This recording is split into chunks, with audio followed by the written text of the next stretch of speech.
भेद की, भिन्नता की लंबी कहानी जुड़ी हुई है। बहुत प्रकार के वर्ग हमने निर्मित किए, गरीब का, अमीर का, धन के आधार पर, पद के आधार पर। और सबसे आश्चर्य की बात तो यह है कि हमने स्त्री पुरुष के बीच भी वर्गों का निर्माण किया है। शायद हमारे और सारे वर्ग जल्दी मिट जाएंगे, स्त्री पुरुष के बीच खड़ी की गई दीवार को मिटने में बहुत समय लग सकता है। बहुत कारण है। स्त्री और पुरुष भिन्न हैं, ये तो निश्चित है, लेकिन असमान नहीं। भिन्नता और असमानता दो अलग बातें हैं। भिन्न होना एक बात है, सच एक आदमी दूसरे आदमी से भिन्न है ही। कोई दो आदमी समान नहीं है, कोई दो पुरुष भी समान नहीं है। स्त्री और पुरुष भी भिन्न हैं, लेकिन भिन्नता को वर्ग बनाना, ऊंचा नीचा बनाना मनुष्य की पुराना षड्यंत्र और शैतानी रही। हजारों वर्षों का पिछले अतीत का इतिहास स्त्री के शोषण का इतिहास भी है। पुरुष ने ही चूंकि सारे कानून निर्मित किए और पुरुष चूंकि शक्तिशाली था, उसने स्त्री पर जो भी थोपना चाहा थोप दिया। और जब तक स्त्री के ऊपर से गुलामी नहीं उठती, तब तक दुनिया से गुलामी का बिल्कुल अंत नहीं हो सकता है। राष्ट्र स्वतंत्र हो जाएंगे, आज नहीं कल गरीब और अमीर के बीच के फासले भी कम हो जाएंगे, लेकिन स्त्री और पुरुष के बीच शोषण का जाल सबसे ज्यादा गहरा है। और स्त्री और पुरुष के बीच फासले की कहानी इतनी लंबी हो गई है कि करीब करीब भूल गई है। स्वयं स्त्रियों को भी भूल गई है, पुरुषों को भी भूल गई है। इस संबंध में थोड़ी बातें विचार करना उपयोगी होगा, इसलिए कि शायद आने वाली जिंदगी को जिसे आप बनाने में लगेंगे, हो सकता है स्त्री और पुरुष के बीच समानता का, स्वतंत्रता का एक समाज और एक परिवार निर्मित कर सकें। अगर ख्याल ही न हो तो हम पुराने ढांचों में ही फिर घूम के जीने लगते हैं। हमें पता भी नहीं चलता कि हमने कब पुरानी लीकों पर चलना शुरू कर दिया है। आदमी सबसे ज्यादा सुगम इसे ही पाता है कि जो हो रहा था वैसा ही होता चला जाए। लीस्ट रेसिस्टेंस वही है। इसलिए पुराने ढंग का परिवार चलता चला जाता है, पुरानी समाज व्यवस्था चलती चली जाती है, पुराने ढंग के सोचने के ढंग चलते चले जाते हैं। तोड़ने में कठिनाई मालूम पड़ती है, बदलने में मुश्किल मालूम पड़ती है, दो कारणों से। एक तो पुराने की आदत और दूसरा नए को निर्माण करने की मुश्किल। सिर्फ वही पीढ़ियां पुराने को तोड़ती हैं जो नए को सृजन देने की क्षमता रखती हैं, विश्वास रखती हैं स्वयं पर। और स्वयं पर विश्वास न हो तो हम पुरानी पीढ़ी के पीछे चलते चले जाते हैं। वो पुरानी पीढ़ी भी अपनी से पुरानी पीढ़ी के पीछे चल रही थी। कुछ छोटे से स्मरणीय बातें पहले हम ख्याल कर लें। पुरुष और स्त्री के बीच फासले, असमानता किस किस रूप में खड़ी हुई है। भिन्नता सुनिश्चित है और भिन्नता होनी ही चाहिए। भिन्नता ही स्त्री को व्यक्तित्व देती है और पुरुष को व्यक्तित्व देती है। लेकिन हमने भिन्नता को ही असमानता में बदल दिया, इसलिए सारी दुनिया में स्त्रियां भिन्नता को तोड़ने की कोशिश कर रही हैं ताकि वे ठीक पुरुष जैसी मालूम पड़ने लगे।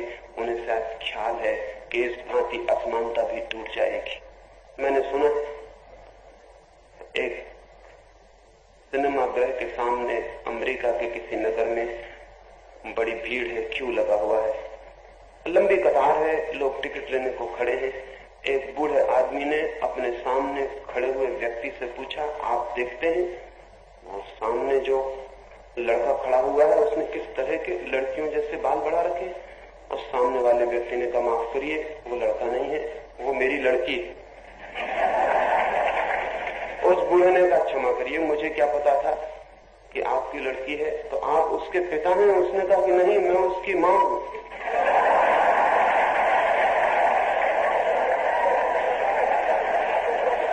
कपड़ों का फासला कम किया जा रहा है,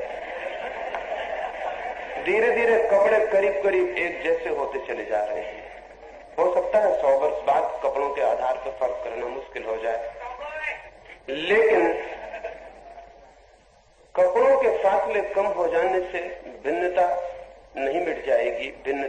गहरी बायोलॉजिकल, जैविक और शारीरिक भिन्नता साइकोलॉजिकल भी है, बहुत गहरे में। कपड़ों से कुछ फर्क नहीं पड़ जाने वाला है। पुरुष ने भी भिन्नता मिटाने के बहुत प्रयोग किए, हमें ख्याल में नहीं है क्योंकि हम आदी हो जाते हैं। राम, कृष्ण या बुद्ध और महावीर की मूर्तियां और चित्र आपने देखे होंगे, और अगर सोचते होंगे थोड़ा बहुत तो ये ख्याल आया होगा, इन लोगों के चेहरे पर दाढ़ी मूंछ क्यों दिखाई नहीं पड़ती?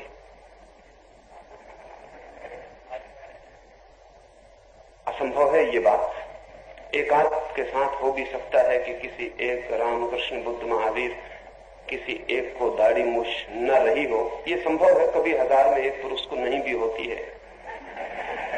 लेकिन 24 जैनियों के तीर्थंकर, हिंदुओं के सब अवतार, बुद्धों की सारी कल्पना, किसी को दाढ़ी मूंछ नहीं है। कुछ कारण है। पुरुष को ऐसा लगा है स्त्री सुंदर है, तो स्त्री जैसे होने से जैसे पुरुष भी सुंदर हो जाएगा। फिर राम और कृष्ण को तो हमने मान लिया कि उनको दाढ़ी मूंछ होती ही नहीं थी। फिर हम क्या करें? तो सारी जमीन पर पुरुष दाढ़ी मूंछ को काटने की कोशिश में लगा है, स्त्री जैसा चेहरा बनाने की चेष्टा चल रही है। उससे भी कोई भेद मिट जाने वाले नहीं, उससे भी कोई भेद मिट जाने वाले नहीं है। न कपड़े बदलने से कोई फर्क पड़ने वाला है, न सपनों पर ऊपरी फर्क कर लेने से कुछ फर्क पड़ने वाला है। भेद गहरा है, और अगर भेद मिटाने की कोशिश से हम चाहते हो कि असमानता मिटे, तो असमानता कभी भी नहीं मिटेगी। असमानता हमारी थोपी हुई है। भेद में असमानता नहीं है। दो भिन्न व्यक्ति बिल्कुल समान हो सकते हैं, समान प्रतिष्ठा दी जा सकती है।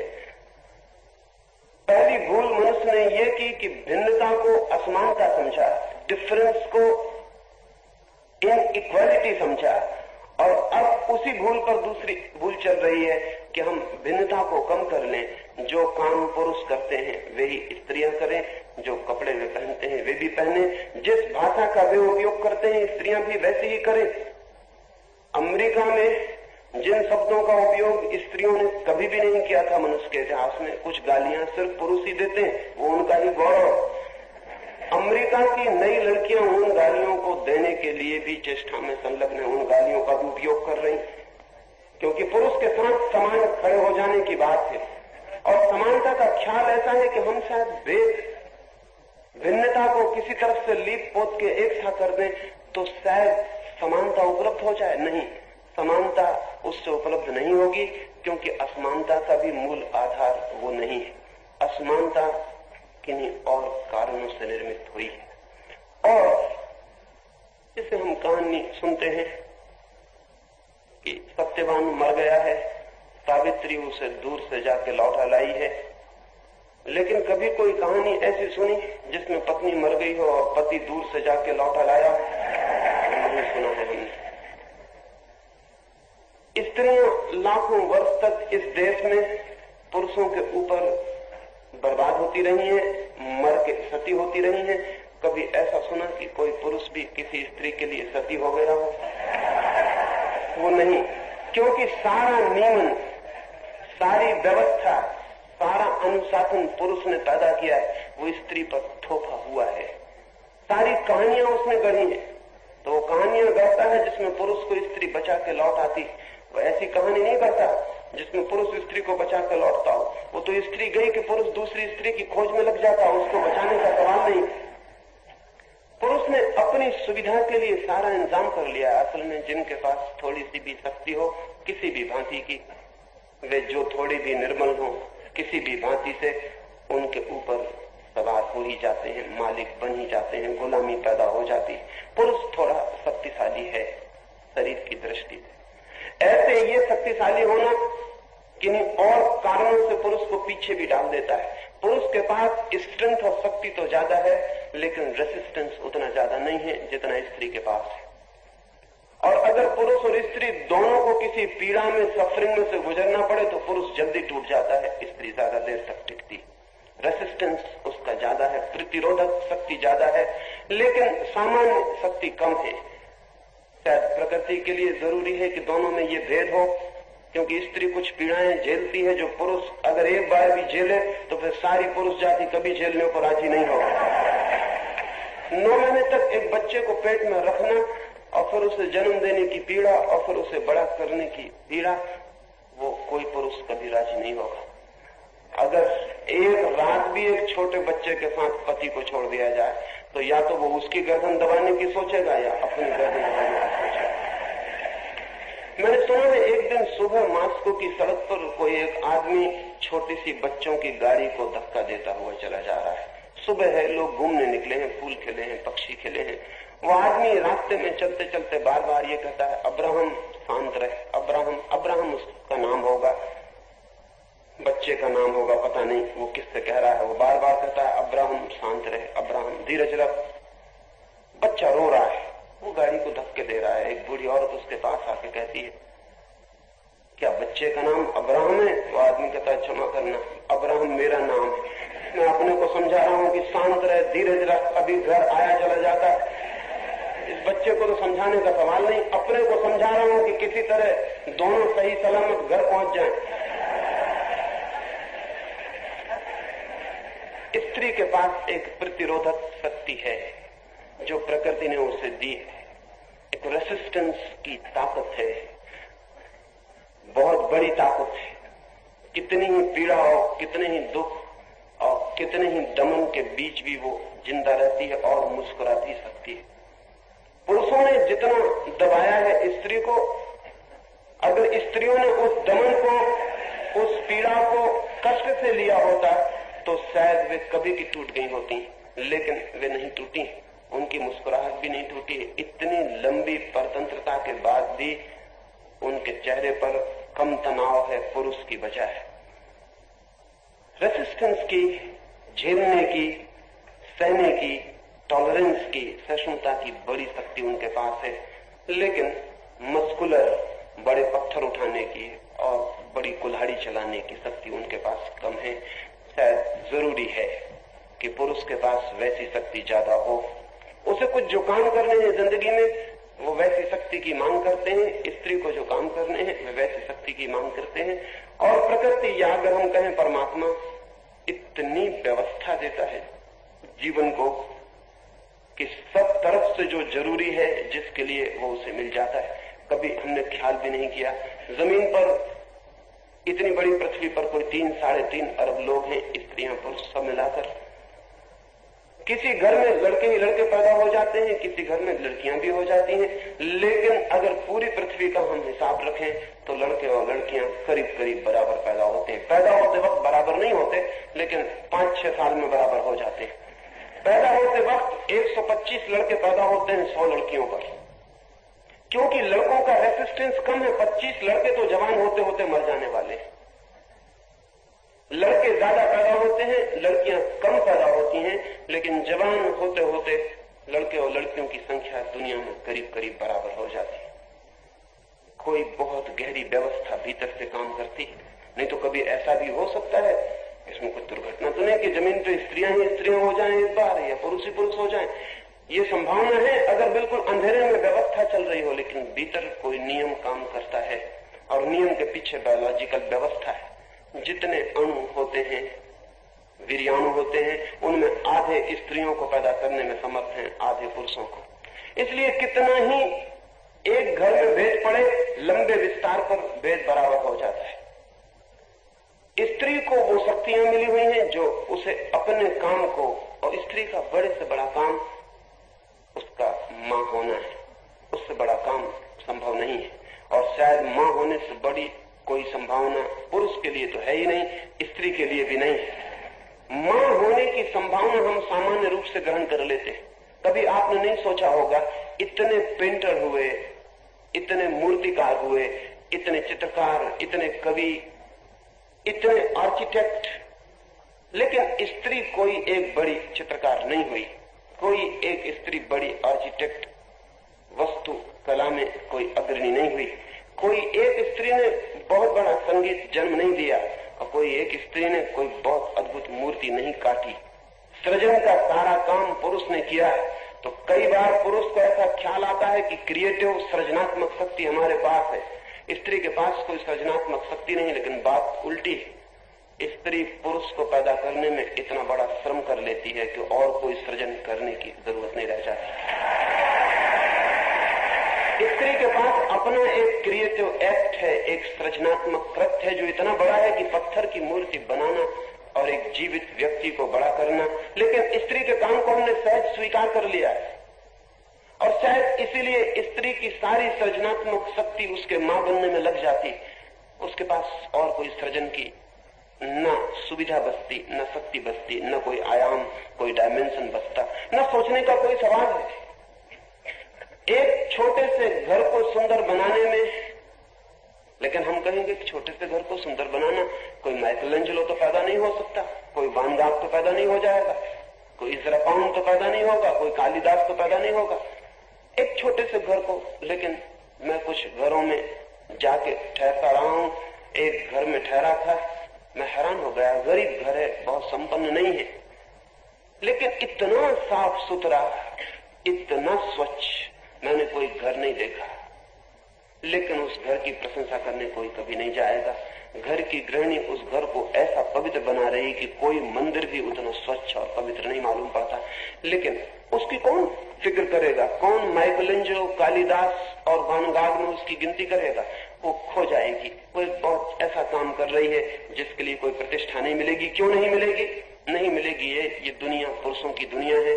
स्त्री के विकास, स्त्री की संभावनाओं, स्त्रियों की जो पोटेंशियलिटीज हैं, उनके जो आयाम, ऊंचाइयां हैं, उनको हमने गिनती में ही नहीं लिया है।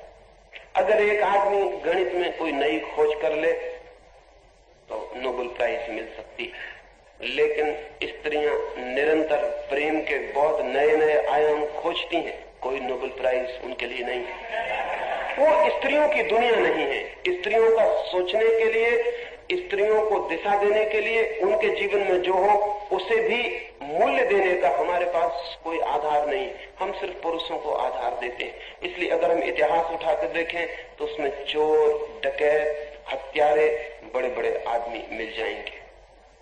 उसमें चंगेज खान, तिमोरलंग और हिटलर और स्टालिन और माओ सबका स्थान है। लेकिन उसमें हमें ऐसी स्त्रियां खोजने में बड़ी मुश्किल पड़ जाएगी, उनका कोई उल्लेख ही नहीं है। जिन्होंने एक सुंदर घर बनाया हो, जिन्होंने एक बेटा पैदा किया हो और जिसके साथ, जिसे बड़ा करने में सारी मां की ताकत, सारा प्रार्थना, सारा प्रेम लगा दिया हो, उसका कोई हिसाब नहीं मिलेगा। पुरुष की एक तरफा अधूरी दुनिया अब तक चली है, और जो पूरा इतिहास है वो पुरुष का ही इतिहास है। इसलिए युद्धों का, हिंसाओं का इतिहास है। जिस दिन स्त्री भी स्वीकृत होगी और विराट मनुष्यता में उतना ही समान स्थान पालेगी जितना पुरुष का है, तो इतिहास भी ठीक दूसरी दिशा लेना शुरू करेगा। मेरी दृष्टि में जिस दिन स्त्री बिल्कुल समान हो जाती है, शायद युद्ध असंभव हो जाए। क्योंकि युद्ध में कोई भी मरे, वो किसी का बेटा होता है, किसी का भाई होता है, किसी का पति होता है। लेकिन पुरुषों को मरने मारने की ऐसी लंबी बीमारी है, क्योंकि बिना मरे मारे वो अपने पुरुषत्व को ही सिद्ध नहीं कर पाते। वो ये बता ही नहीं पाते हैं कि मैं भी कुछ हूं। तो मरने मारने का एक लंबा जाल, और फिर जो मर जाए ऐसे जाल में उसको आदर देना। और उन्होंने स्त्रियों को भी राजी कर लिया है कि जब तुम्हारे बेटे युद्ध पर जाएं तो तुम टीका करना। और रो रही है माँ, आंसू टपक रहे हैं, और वो टीका कर रही और आशीर्वाद दे रही है। ये पुरुष ने जबरदस्ती तैयार करवाया हुआ। अगर दुनिया भर की स्त्रियां तय कर ले, राहत कर दिया हुआ है। सब व्यवस्था, सब सोचना, सारी संस्कृति, सारी सभ्यता पुरुष के गुणों पर खड़ी है।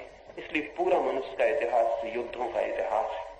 अगर हम 3000 वर्ष की कहानी उठाकर देखें तो मुश्किल मालूम पड़ती है कि आदमी कभी ऐसा रहा हो जब युद्ध न किया हो। युद्ध चल ही रहा है। आज इस कोने में आग लगी है जमीन के, कल दूसरे कोने में, परसों तीसरे कोने में आग लगी ही है। आदमी जल ही रहा है, आदमी मारा ही जा रहा है। और अब तो हम उस जगह पहुंच गए हैं जहां हमने बड़ा इंतजाम किया है। अब हम आगे आदमी को बचने नहीं देंगे। अगर पुरुष सफल हो जाता है अपने अंतिम उपाय में, तीसरे महायुद्ध में, तो शायद मनुष्यता नहीं बचेगी। इतना इंतजाम तो कर लिया है कि हम पूरी पृथ्वी को नष्ट कर दें, पूरी तरह से नष्ट कर दें। ये मनुष्य की, पुरुष के इतिहास की आखिरी जो क्लाइमेक्स हो सकती थी, चरम, वहां हम पहुंच गए। ये हम क्यों पहुंच गए? क्योंकि पुरुष गणित में सोचता है, प्रेम उसके सोचने की भाषा नहीं है। ध्यान रहे, विज्ञान विकसित हुआ है, धर्म विकसित नहीं हो सका, और धर्म तब तक विकसित नहीं होगा जब तक स्त्री समान जीवन और संस्कृति में दान नहीं करती है और उसे दान का मौका नहीं मिलता है। गणित से जो चीज विकसित होगी वो विज्ञान है। गणित परमात्मा तक ले जाने वाला नहीं है। चाहे दो और दो कितने ही बार जोड़ो तो भी बराबर परमात्मा होने वाला नहीं है। गणित कितना ही बढ़ता चला जाए वो पदार्थ से ऊपर जाने वाला नहीं है। प्रेम परमात्मा तक पहुंच सकता है, लेकिन हमारी सारी खोज गणित की है, तर्क की है, वो विज्ञान पर लेके खड़ा हो गया, उसके आगे नहीं जाता। प्रेम की हमारी कोई खोज नहीं है। शायद प्रेम की बात करना भी हम स्त्रियों के लिए छोड़ देते हैं, या कवियों के लिए जिनको हम करीब करीब स्त्रियों जैसा गिनती करते हैं, कि गिनती हम कोई पुरुषों में नहीं करते। नीत्शे ने तो एक अद्भुत बात लिखी है, खतरनाक, किसी को बहुत बुरी भी लग सकती है। नीत्शे ने तो ये बात लिखी है, मैं मानता हूं सच है, उसने तो क्रोध में लिखी है और गाली देने के इरादे से लिखी है, लेकिन बात सच है।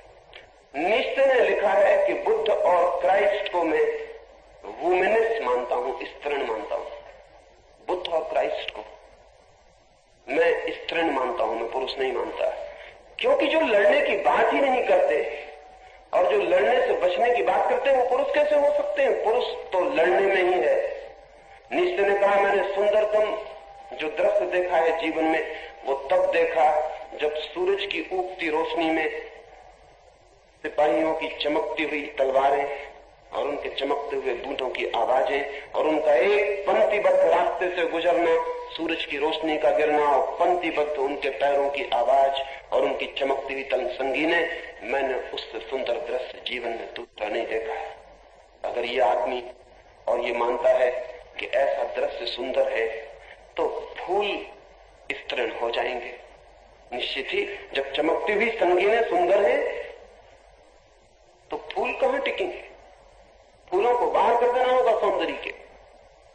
और जब नीत्शे कहता है जो लड़ते हैं और लड़ सकते हैं और लड़ते रहते हैं, युद्ध ही जिनका जीवन है वे ही पुरुष हैं, तो ठीक है, बुद्ध और क्राइस्ट और महावीर को अलग कर देना होगा, उन्हें स्त्रियों में ही गिनती करनी पड़ेगी।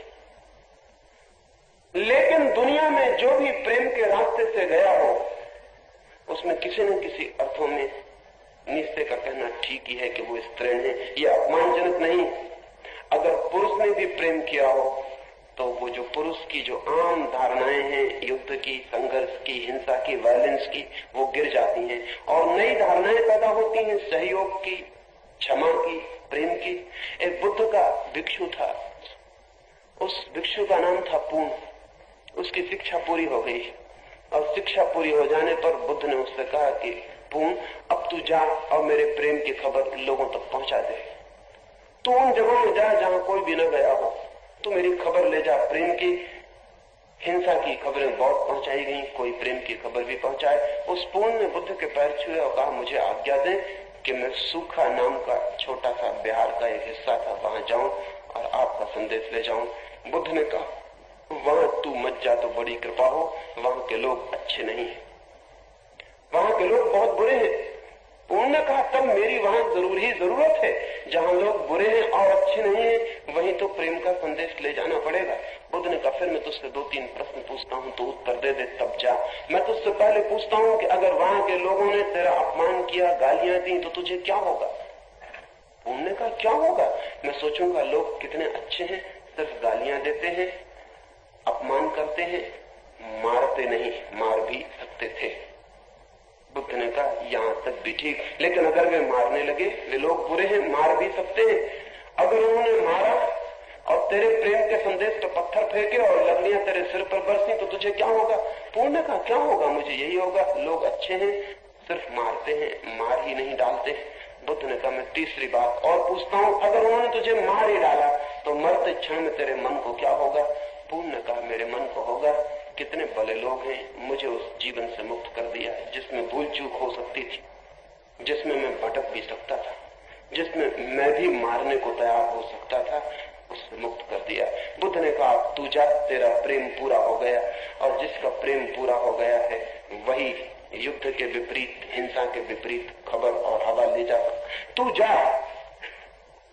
स्त्रियां जिस दिन मनुष्य की संस्कृति में समान पुरुष के साथ खड़ी हो सकेंगी और मनुष्य की संस्कृति में आधा दान उनका होगा, उस दिन गणित अकेली चीज नहीं होगी, उस दिन प्रेम भी एक चीज होगी। और प्रेम गणित से बिल्कुल उल्टा है, धर्म विज्ञान से बिल्कुल उल्टा है। गणित की और ही दुनिया है। मिलिट्री में हम आदमियों के नाम हटा देते, नंबर दे देते। अगर आप भर्ती हो गए या मैं भर्ती हो गया हूं तो 11, 12, 15 ऐसे नंबर हो जाएंगे। और जब एक आदमी मरेगा तो मिलिट्री के ऑफिस के बाहर नोटिस लग जाएगा 12 नंबर गिर गया। आदमी नहीं मरता मिलिट्री में, सिर्फ नंबर मरते हैं। आदमी के ऊपर भी हम नंबर लगा देते हैं। इसका फर्क बहुत ज्यादा है। अगर पता चले कि फला आदमी मर गया, जिसकी पत्नी है, जिसके 2 बेटे छोटे हैं, जिसकी बूढ़ी माँ है, वो सब असहाय हो गए, फला आदमी मर गया, तो एक आदमी की तस्वीर उठती है। लेकिन 12 नंबर की न कोई पत्नी होती न कोई बेटे होते। नंबर की कहीं पत्नियों और बेटे हुए, नंबर बिल्कुल नंबर है। जब 12 नंबर गिरने का नोटिस तो बोर्ड पर नोटिस लगता है तो लोग पढ़ के निकल जाते हैं। गणित का एक सवाल जैसा होता है कि इतने नंबर गिर गए, इतने नंबर खत्म हो गए, दूसरे नंबर उनकी जगह खड़े हो जाएंगे। 12 नंबर दूसरे आदमी पर लग जाएगा, दूसरा आदमी 12 नंबर की जगह खड़ा हो जाएगा। गणित में रिप्लेसमेंट संभव है, जिंदगी में तो नहीं। एक आदमी मरा, उसको अब दुनिया में कोई दूसरा आदमी उसकी जगह रिप्लेस नहीं हो सकता। लेकिन गणित में कोई कठिनाई नहीं है, गणित में हो सकता है। इसलिए तो मिलिट्री में तकलीफ नहीं होती, नंबर ही गिरते हैं, नंबर ही मरते हैं। और हमने पूरी जो व्यवस्था की है, गणित से सोचने वाला आदमी जो व्यवस्था करता है वो इतनी ही कठोर, यांत्रिक, मैकेनिकल और इतनी ही जड़ होती है। मैंने सुना है कि जिस आदमी ने सबसे पहले एवरेज, औसत का नियम खोजा, जब कोई आदमी कोई नया नियम खोज लेता है तो बड़ी उत्फुल्लता से भर जाता है। हम तो जानते हैं आर्किमिडीज तो नंगा ही बाहर निकल आया अपने टपके और चिल्लाने लगा, एरेका, मिल गया और भूल गया कि मैं कपड़े पर, इतनी खुशी से भर गया। जिस आदमी ने एवरेज का सिद्धांत खोजा वो भी इतनी खुशी से भर गया होगा। जिस दिन उसने सिद्धांत खोजा, अपनी पत्नी अपने बच्चों को लेकर वो खुशी में पिकनिक पे गया। एवरेज का मतलब एक हिंदुस्तान में एवरेज आदमी की कितनी आमदनी है। और मजा ये है कि एवरेज आदमी होता ही नहीं। एवरेज आदमी बिल्कुल झूठी बात है। एवरेज आदमी कहीं नहीं मिलेगा। एवरेज आदमी 1 रुपया है तो आप ऐसा आदमी नहीं खोज सकते जो एवरेज आदमी हो। 15 आने वाला मिलेगा, 17 आने वाला मिलेगा, लाख वाला मिलेगा, 15.5 आने वाला मिलेगा, पैसे वाला मिलेगा, भूखा मिलेगा। ठीक एवरेज आदमी पूरे हिंदुस्तान में खोजने से नहीं मिलेगा, क्योंकि एवरेज गणित से निकली हुई बात है, आदमी की जिंदगी से नहीं। हम यहाँ इतने लोग बैठे, हम सबकी एवरेज उम्र निकाली जा सकती, सबकी उम्र जोड़ दी और सब आदमियों की गणना का भाग दे दिया। आ गया 11 साल, 15 दिन या 50 साल या कुछ भी, उस आदमी को खोजने निकलो कि एग्जैक्ट 50 साल 5 दिन 3 घंटे 15 मिनट का कौन आदमी, वो नहीं मिलेगा। वो है ही नहीं कहीं। एवरेज आदमी गणित का सिद्धांत है, आदमी की जिंदगी का नहीं। उस गणितज्ञ ने एवरेज का सिद्धांत निकाल लिया, अपनी पत्नी बच्चों को लेकर पिकनिक पे गया हुआ, बड़ा खुश है। एक छोटा सा नाला पड़ा, उसकी पत्नी ने कहा नाले को जरा ठीक से देख लो, छोटे बच्चे, 5-7 बच्चे, कोई डूब डाल न जाए। उसने कहा ठहर, मैं बच्चों की एवरेज ऊंचाई नाप लेता हूँ और नाले की एवरेज गहराई। अगर एवरेज गहराई से एवरेज बच्चा ऊंचा है फिर बेफिक्र होकर पार हो सकते। उसने जाके अपना फुट निकाला, फुट साथ रखा हुआ था, नाप कर लिया, बच्चे नाप लिए, एवरेज बच्चा एवरेज गहराई से ऊंचा था। कोई बच्चा बिल्कुल छोटा था, कोई बच्चा बड़ा भी था, और कहीं नाला बिल्कुल उथला था और कहीं गहरा भी था। लेकिन वो एवरेज में नहीं आती बातें, गणित में नहीं आती। उसने कहा बेफिक्र रहे, मैंने बिल्कुल हिसाब ठीक कर लिया, रेत पे हिसाब लगा लिया। आगे गणितज्ञ हो गया, बीच में उसके बच्चे हैं, पीछे उसकी पत्नी थोड़ी डरी हुई है। स्त्रियों का गणित पर कभी भरोसा नहीं रहा है, थोड़ा भय उसे कि कुछ गड़बड़ हुई जा रही, क्योंकि नाले में कई जगह हरापन दिखाई पड़ रहा है, नाला कई जगह गहरा मालूम पड़ता है। उसने देखा है कि उसके पति का फुट कहीं बिल्कुल डूब गया था और एक छोटा बच्चा भी है। वो सचेत है, लेकिन पति अकड़ के आगे चला जा रहा है।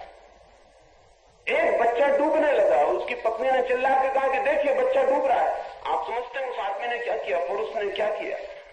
उसने कहा ये हो ही नहीं सकता, क्योंकि गणित गलत कैसे हो सकता है। बच्चे को बचाने की बजाय वो भाग के नदी के उस तरफ गया जहां उसने रेत पे गणित किया था। पहले उसने गणित देखा, ये गणित गलत तो नहीं है। उसने वहीं चिल्लाया कि ये हो नहीं सकता, गणित बिल्कुल ठीक है। गणित की एक दिशा है जहां जड़ नियम होते हैं, चीजें तौली नापी जा सकती हैं। अब तक पुरुष ने जो संस्कृति बनाई है वो गणित की संस्कृति है, वहां नाप जोक तौल सब है। स्त्री का कोई हाथ इस संस्कृति में नहीं है, क्योंकि उसे समानता का कोई हक नहीं है। उसे हमने कभी पुकारा नहीं कि तुम आओ और तुम एक बिल्कुल दूसरे आयाम से, प्रेम के आयाम से भी दान करो कि समाज कैसा हो। स्त्री अगर सोचेगी तो और भाषा में सोचती है, असल में उसका सोचना भी हमसे बहुत भिन्न है। उसे हम सोचना भी नहीं कह सकते, भावना कह सकते हैं। पुरुष सोचता है, स्त्री भावना करती है। सोचना नहीं कह सकते, क्योंकि सोचना गणित की दुनिया का ही हिसाब है, और इसलिए पुरुष हमेशा हिसाब लगाता है, स्त्री हिसाब के आसपास चलती, ठीक हिसाब नहीं लगा पाती।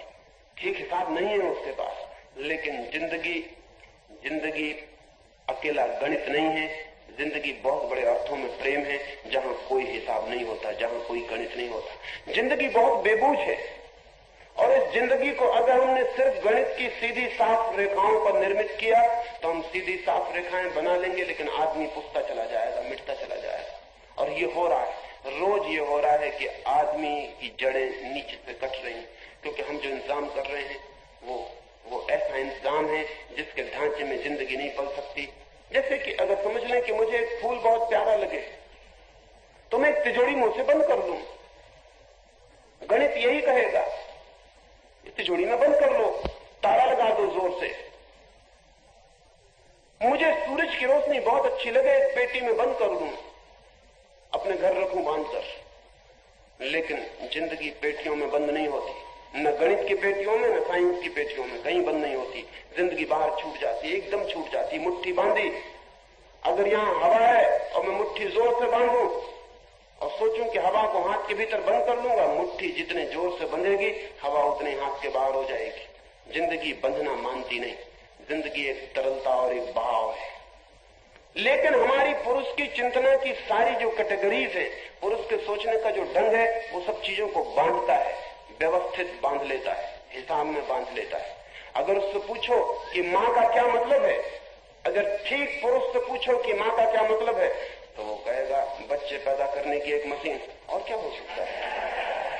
एक वैज्ञानिक की मैं किताब पढ़ रहा था, उस वैज्ञानिक से किसी ने पूछा मुर्गी क्या है, तो उस आदमी ने कहा मुर्गी अंडे की तरकीब है और अंडे पैदा करने के लिए। अंडे की तरकीब और अंडे पैदा करने के लिए। मुर्गी क्या है? अंडे की तरकीब और अंडे पैदा करने के लिए। और क्या हो सकता है? गणित ऐसे सोचेगा ही। गणित इससे भिन्न सोच भी नहीं सकता, विज्ञान इससे भिन्न सोच भी नहीं सकता। विज्ञान आत्मा की गणना नहीं करता, जीवन की गणना नहीं करता। चीजों को काट लेता है, काट के खोज कर लेता है, विश्लेषण कर लेता है, और विश्लेषण में जो जीवन था वो एकदम खो जाता है। पुरुष ने जो दुनिया बनाई है वो पुरुष अधूरा है, अधूरी दुनिया बन गई है। पुरुष अधूरा है, ये ध्यान रहे, और स्त्री के साथ बिना उसकी संस्कृति अधूरी होगी। तो एक एक घर में तो पुरुष ने एक एक स्त्री को ले आया है। एक एक घर में तो पुरुष अकेला रहने को राजी नहीं है, स्त्री भी अकेले रहने को राजी नहीं है। चाहे कितनी ही कलह हो, स्त्री और पुरुष साथ रह रहे हैं। लेकिन संस्कृति और सभ्यता की जहां दुनिया है वहां स्त्री का बिल्कुल प्रवेश नहीं हुआ, वहां पुरुष बिल्कुल अकेला है। और पुरुष के अकेले अधूरेपन ने, और पुरुष बिल्कुल अधूरा है जैसे स्त्री अधूरी है, वो कॉम्प्लीमेंट्री है, दोनों मिलकर एक पूर्ण व्यक्तित्व बनता है। लेकिन मनुष्य की संस्कृति अधूरी सिद्ध हो रही है, क्योंकि वो आधे पुरुष ने ही निर्मित की है, स्त्री उसने कभी मांग नहीं की। स्त्री सब गड़बड़ कर देती है अगर वो आए तो। अगर लेबोरेटरी में उसे ले जाओ तो बजाय इसके कि वो आपकी परख नली और आपकी टेस्ट ट्यूब में क्या हो रहा है ये देखे, हो सकता है टेस्ट ट्यूब को रंग के सुंदर बनाने की कोशिश करे। स्त्री को लेबोरेटरी में ले जाओ, गड़बड़ होनी शुरू हो जाएगी। या पुरुष को स्त्री की बगिया में ले जाओ तो भी गड़बड़ होनी शुरू हो जाएगी। इस गड़बड़ के डर से हमने कंपार्टमेंट बांट लिए हैं, पुरुष की एक दुनिया बना ली है, स्त्री की एक अलग दुनिया बना दी है, और दोनों के बीच एक बड़ी दीवार खड़ी कर ली है। और दीवार खड़े करके पुरुष अकड़ गया है, वो कहता है मुझसे तुम्हारा मुकाबला क्या, तुम कुछ कर ही नहीं सकते, इसलिए घर में बंद रहो, तुमसे कुछ हो नहीं सकता। हम पुरुष ही कुछ कर सकते हैं, हम पुरुष श्रेष्ठ हैं, स्त्रियां तुम्हारा काम है कि तुम बर्तन मलो, खाना बनाओ, बस इतना, इससे ज्यादा तुम्हारा कोई काम नहीं है, बच्चों को बड़ा करो। ये सब पुरुष ने स्त्री को एक दीवार बंद करके वहां सौंप दिया है और वो बाहर अकेला मालिक होकर बैठ गया है। सब तरफ पुरुष इकट्ठे हो गए हैं, कल्चर की जहां दुनिया है, संस्कृति की, वहां पुरुष इकट्ठे हो गए, स्त्रियां वर्जित है, स्त्रियां अस्पृश्य की, अनटचेबल की भांति बाहर कर दी गई। मेरी दृष्टि में इसीलिए मनुष्य की सभ्यता अब तक सुख और आनंद की सभ्यता नहीं बन सकी। अब तक मनुष्य की सभ्यता पूर्ण इंटीग्रेटेड नहीं बन सकी है, उसका आधा अंग बिल्कुल ही काट दिया गया है। इस आधे अंग को वापस समान हक न मिले, इसे वापस जीवन की पूरा अवसर स्वतंत्रता न मिले, तो मनुष्य का बहुत भविष्य नहीं माना जा सकता। मनुष्य का भविष्य एकदम अंधकारपूर्ण कहा जा सकता है।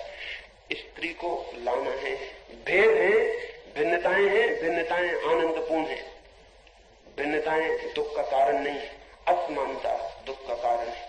और असमानता को हमने भिन्नता के आधार पर असमानता को इतना मजबूत कर लिया है कि कल्पना के बाहर है कि स्त्री और पुरुष मित्र हो सकते हैं। पुरुष को लगता ही नहीं कि स्त्री और मित्र नहीं हो सकती, पत्नी हो सकती, पत्नी यानी दासी। और जब वो चिट्ठी लिखती है कि आपकी चरणों की दासी, तो पुरुष बड़ा प्रसन्न होता है, पढ़ बहुत प्रसन्न होता है कि ठीक पत्नी मिल गई है, ऐसी ही पत्नी होनी चाहिए। ऋषि मुनि पुरुषों के ऋषि मुनि समझाते हैं पत्नी परमात्मा माने पुरुष को।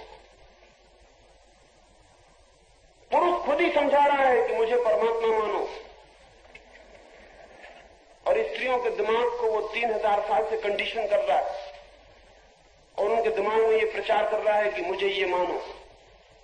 पुरुषों ने किताबें लिखी हैं जिसमें उन्होंने लिखा है कि स्त्री तो अगर कल्पना भी कर ले दूसरे पुरुष की तो पापनी है, और पुरुष अगर वेश्या के घर भी जाए तो पवित्र स्त्री वही है जो उसे कंधे पर बिठा के वेश्या के घर पहुंचा दे।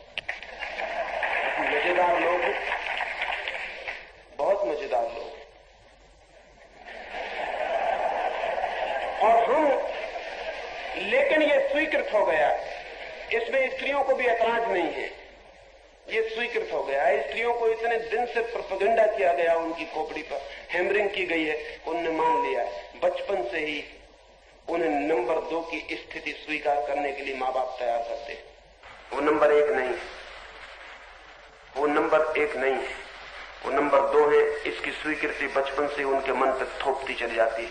पूरी संस्कृति, पूरी सभ्यता, पूरी व्यवस्था, कैसे ये छुटकारा हो, कैसे ये स्त्री पुरुष के समान खड़ी हो सके, बहुत कठिन मामला मालूम पड़ता है। लेकिन 2-3 सूत्र सुझाना चाहता हूं, इनके बिना शायद स्त्री पुरुष के समान खड़ी नहीं हो सकती।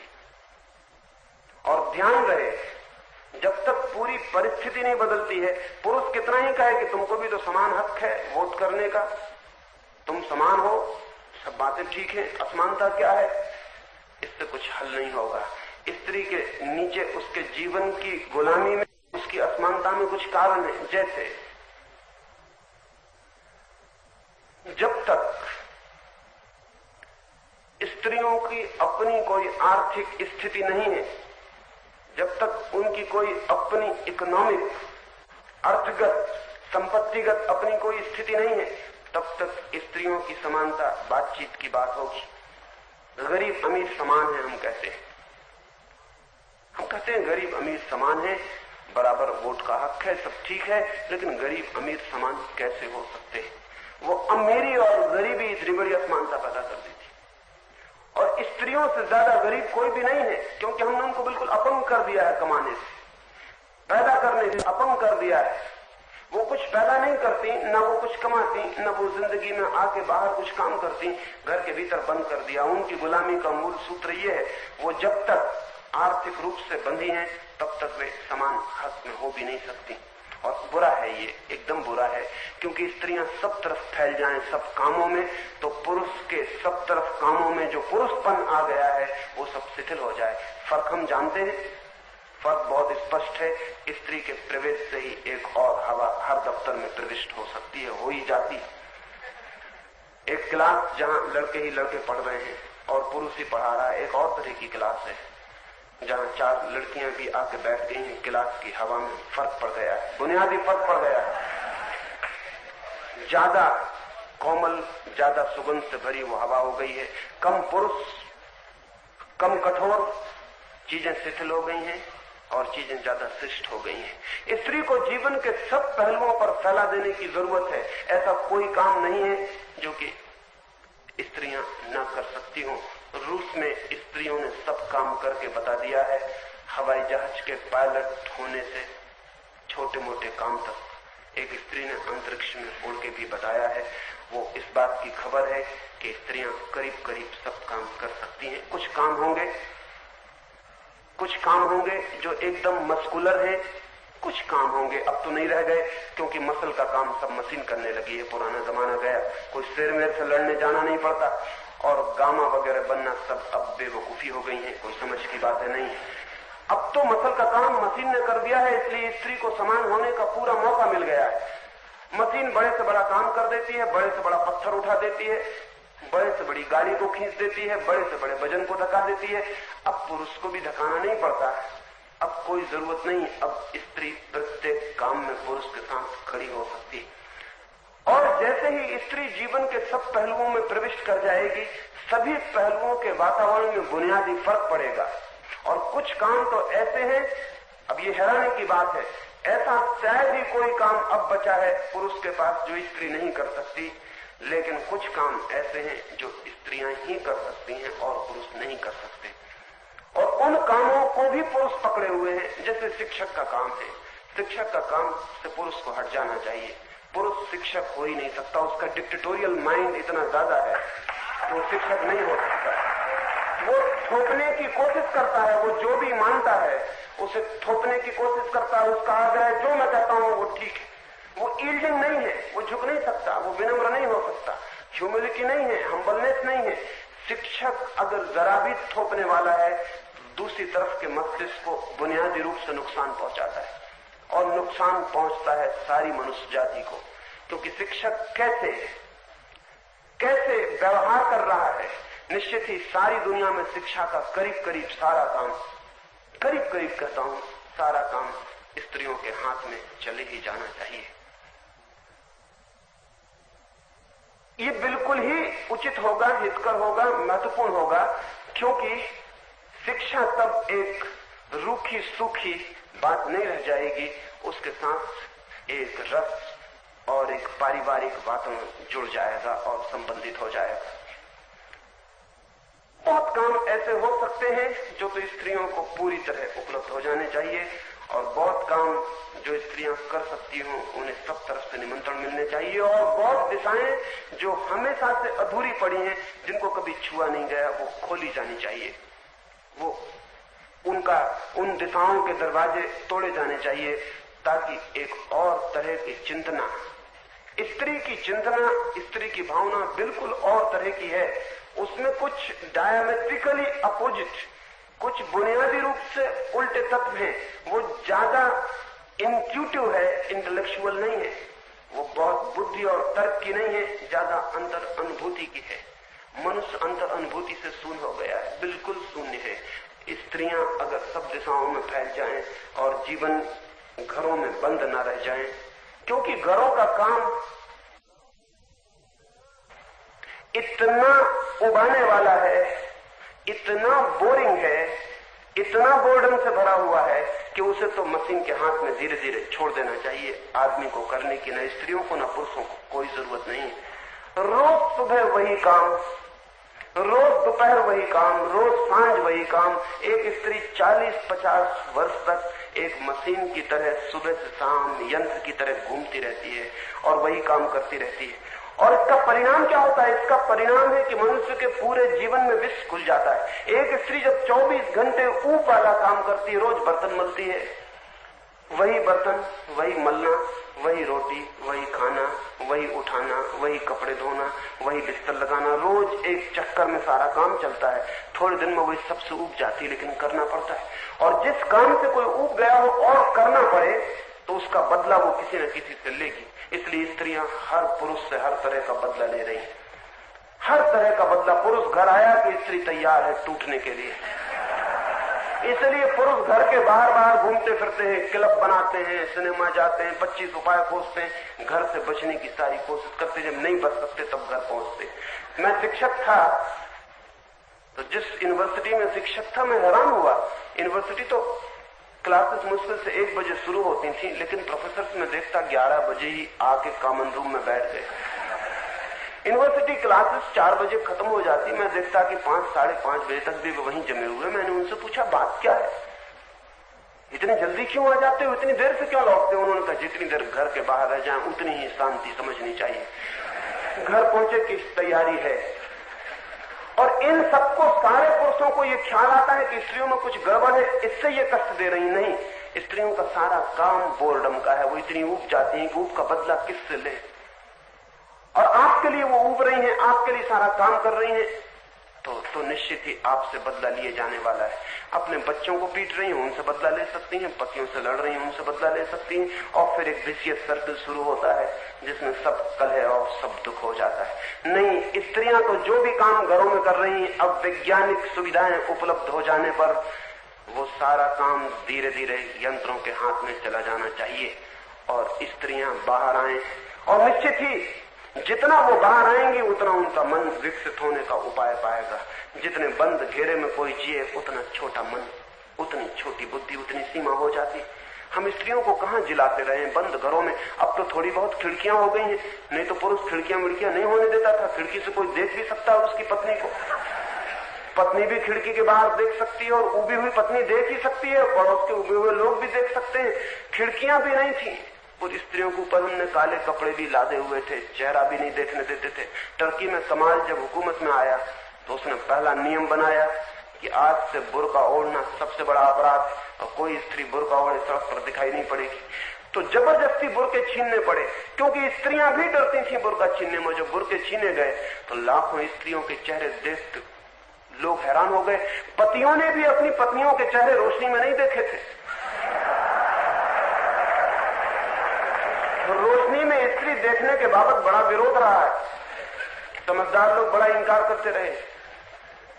चेहरे पीले पड़ गए थे, क्योंकि घर की बंद कोठरियों में जाना हवा जाती है, न सूरज की किरणें जाती, वहां वे बंद थी। जानवरों की तरह, पशुओं की तरह हमने उन्हें अलग काट रखा था। उनका पता नहीं चलता था स्त्री का। आज भी कुछ मुल्कों में पता नहीं चलता, कुछ समाजों में कि स्त्रियां भी हैं। अगर कोई चांद से कोई आदमी उतरे किसी के घर में और बैठक खाने में जाए तो पता नहीं चलेगा कि इस घर में स्त्रियां भी हैं। स्त्रियां कहीं छिपी हैं दूर कोनों में। उनके किचन, उनके दिन भर जीने की जगह को आप देखें तो घबरा जाएंगे। अंधेरे में, धुएं में, रोशनी नहीं, हवा नहीं। और जब बाहर रोशनी हवा में निकले तो बुर्के हैं, पर्दे हैं, सब तरह से ढकी हुई स्त्रियां, सब तरफ से बंद। बाहर भी कोठरी उनके साथ चल रही है, सड़क पर भी वो कोठरी में ही बंद है। स्वभावतः इसका परिणाम उनकी चेतना पर पड़ा होगा, मन पर पड़ा होगा, बुद्धि पर पड़ा होगा, शरीर पर पड़ा होगा। और यही स्त्रियां मनुष्य को जन्म देंगी, मनुष्य की जीवन को आगे बढ़ाएंगी, तो निश्चित ही इसका सारा परिणाम पूरी मनुष्यता पर पड़ने वाला है। नहीं स्त्रियों को बाहर, लेकिन पुरुष डरता है स्त्रियों को बाहर लाने। डर उसके बहुत गहरे। सबसे बड़ा डर तो उसे मालकियत का डर है, क्योंकि पुरुष ने एक मालकियत बना के रखी है और वो मालकियत टूट सकती है। स्त्रियां बाहर आए तो मालकियत टूट सकती है। स्त्रियां बाहर आए तो उन्हें और पुरुष भी परमात्मा जैसे लग सकते हैं अपने पुरुष को छोड़ के। वो डर की बात है, वो घबराने की बात है, इसलिए उन्हें बंद ही रखना जरूरी है। लेकिन इतना बंद, इतना जीलस, इतना ईर्षालु जो व्यवस्था है वो हिंसक हो ही जाएगी, वो घबराने वाली हो ही जाएगी। और इसके परिणाम अगर हम मनुष्य के मन को थोड़ा खोजें, उसके रोगों को खोजें, स्त्री या पुरुषों के, तो हम हैरान हो जाएंगे। 100 में से 75 मानसिक रोग किसी न किसी तरह सेक्सुअल जीलसी से, कामुक ईर्षा से जुड़े हुए हैं। और वो हमने जो व्यवस्था बनाई है उसमें होना बिल्कुल अनिवार्य मालूम पड़ता है। ये सारा तोड़ देना आवश्यक है। पहली बात मैंने कही, स्त्री की आर्थिक व्यवस्था उसके हाथ में होनी चाहिए। और अगर घर में भी स्त्री काम करे, घर में भी अगर स्त्री काम करती हो तो उसके काम का मूल्यांकन होना चाहिए, वो बिना निर्मूल्य नहीं हो जाना चाहिए। एक आदमी जूते बना रहा है तो वो तो 300 रुपए महीने की हैसियत है उसकी आपके घर में, और एक स्त्री उसकी 24 घंटे काम कर रही है, उसका कोई आर्थिक मूल्यांकन नहीं है कि उसको कितना आर्थिक काम कर रही है। वो ऐसा लगता है वो कुछ भी नहीं कर रही। पुरुष कहता है सब हम कर रहे हैं, हम तुम्हें पाल रहे हैं, हम तुम्हें पालने वाले, और उससे ज्यादा काम कम नहीं स्त्री किए चले जा रही है। अगर स्त्री घर में भी काम करती है तो उसका आर्थिक मूल्यांकन होना चाहिए। अगर बाहर ला सके हम स्त्री को तो बड़ा सुखद होगा, काम बढ़े, उसकी बुद्धि बढ़े, उसका विकास बढ़े। निश्चित ही बाहर लाते ही हमारा परिवार का ढांचा बदलना पड़ेगा, विवाह की व्यवस्था बननी पड़ेगी, पुराने ढंग बहुत से बदल देने पड़ेंगे। स्त्री पुरुष करीब आएंगे तो ढंग हमें नए करने पड़ेंगे, लेकिन वे ढंग नए किए जाने अशुभ नहीं, वे शुभ होंगे, वे अत्यंत शुभ होंगे। तीसरी बात, निरंतर जिन देशों में भी, जिन समाजों ने भी स्त्री को नीचा किया है, उन देशों और समाजों में स्त्री को नीचा करने का एक बुनियादी कारण उस देश के साधु संत महात्मा रहे। वो समझाते हैं कि स्त्री नरक का द्वार। असल में साधु संत स्त्री से बहुत डरे हुए लोग होते हैं। स्त्री से उनको बहुत डर लगता है, क्योंकि वो ही उनको भगवान से भी ज्यादा ताकतवर मालूम पड़ती है, खींच सकती है अपनी तरफ। वो उसकी वजह से इतने घबराए रहते हैं कि रात दिन स्त्री के सपने ही देखते हैं और उसको गालियां देते हैं, नरक का द्वार बताते हैं। आपको नहीं, वो अपने को समझा रहे हैं कि स्त्री नरक का द्वार है, सावधान, बचना, स्त्री की तरफ देखना भी मत। ये इन घबराए हुए, भागे हुए एस्केपिस्ट, पलायनवादी लोगों ने स्त्री को समझने, स्त्री को आदृत होने, सम्मानित होने, साथ खड़े होने का मौका नहीं दिया। मैं भी बंबई था कुछ दिन पहले, एक मित्र ने मुझे आके खबर दी कि एक बहुत बड़े सन्यासी वहां प्रवचन कर रहे हैं। आपने भी उनके प्रवचन सुने होंगे, नाम तो सुना ही होगा। वो प्रवचन कर रहे हैं, भागवत की कथा कर रहे हैं या कुछ कर रहे हैं, और स्त्री नहीं छू सकती उन्हें। एक स्त्री अजनबी आई होगी, उसने उनके पैर छू लिए तो महाराज भारी कष्ट में पड़ गए हैं, अपवित्र हो गए हैं। उन्होंने 7 दिन का उपवास किया है शुद्धि के लिए। तो जहां 10-15 हजार स्त्रियां पहुंचती थीं, वहां 7 दिन के उपवास के कारण 1 लाख स्त्रियां इकट्ठी होने लगी कि ये आदमी असली साधु है। स्त्रियां भी यही सोचती हैं कि जो उनके छूने से पवित्र हो जाए वो असली साधु है।